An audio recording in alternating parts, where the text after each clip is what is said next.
Regardons maintenant comment tracer les perpendiculaires et les parallèles. On va commencer par les perpendiculaires et je vais commencer avec le premier cas où la perpendiculaire à la droite D passe par le point A.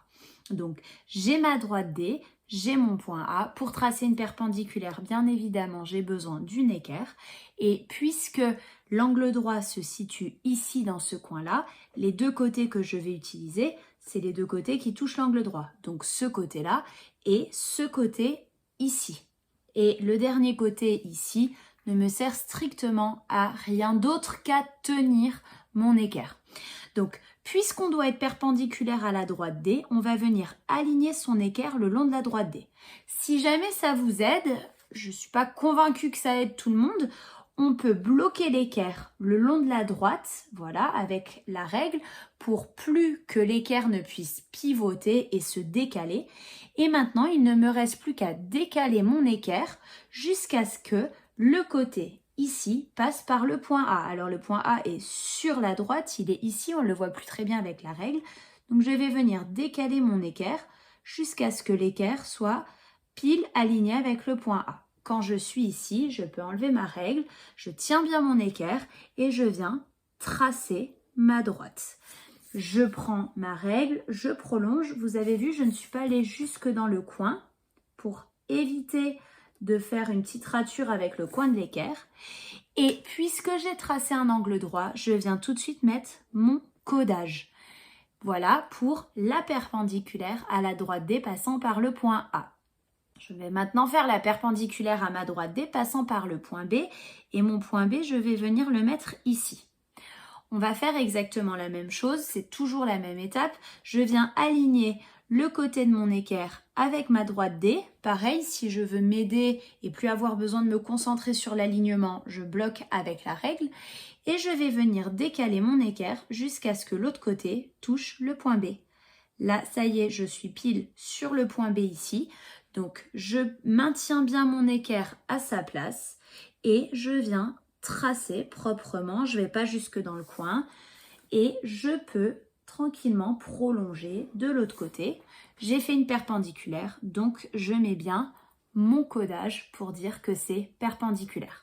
Donc, pour résumer, on aligne bien le côté de l'équerre le long de notre droite et ensuite on vise avec l'autre côté le point par lequel ça doit passer. On passe maintenant aux constructions de parallèles. Alors, je vais faire une première parallèle à ma droite D passant par A en utilisant une perpendiculaire. En fait, non, j'ai besoin de deux perpendiculaires. Alors, pour ça, je vais commencer par faire la perpendiculaire à la droite D. Et elle peut passer par n'importe où, on s'en fiche. Donc j'aligne bien mon équerre avec la droite D, voilà, je suis bien alignée et je fais un angle droit. Voilà, là j'ai un angle droit et maintenant je vais refaire une deuxième perpendiculaire, cette fois-ci à ce côté-là, qui passe par le point A. Donc je mets bien, alors je change, j'aligne cette fois-ci ce côté-là de mon équerre, j'ai le droit, hein, c'est exactement pareil. J'aligne bien mon équerre le long du segment que je viens de tracer, je bloque avec ma règle et je viens tracer ici ma perpendiculaire qui passe par le point A. Voilà, je peux prolonger joliment et j'ai réussi à tracer, en faisant deux angles droits, j'ai réussi à tracer ma parallèle qui passe par ici. Ça, c'est une construction que certains apprennent en primaire. Personnellement, je trouve que c'est un petit peu long puisqu'il faut faire deux angles droits à la suite l'un de l'autre.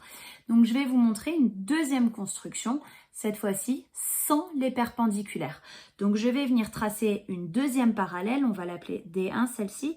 On va venir tracer une deuxième parallèle D2 qui passe par le point B. Ça va être un peu bizarre la méthode. L'idée, c'est quoi? L'idée, c'est de réussir à prendre ma droite D et à descendre comme ça sans bouger dans tous les sens, à descendre bien droit jusqu'ici. Le problème, c'est que j'arriverai jamais à descendre bien droit sans une aide. Et mon aide, ça va être mon équerre. Donc, je vais venir mettre mon équerre le long de la droite D. Voilà, je l'aligne bien comme il faut. Et il faut que je la descende bien droit comme ça, comme un ascenseur. Pour descendre bien droit, c'est assez facile. Je peux pas le faire sans rien. Par contre, je peux le faire en utilisant ma règle. Et là, cette fois-ci, elle est obligatoire. C'est pas comme pour les perpendiculaires. Je vais venir mettre ma règle le long ici. Comme ça, mon équerre, elle va pouvoir glisser bien droit le long de la règle. Elle peut pas bouger comme ça. Enfin, si, mais de toute façon, il me reste qu'à venir me remettre contre.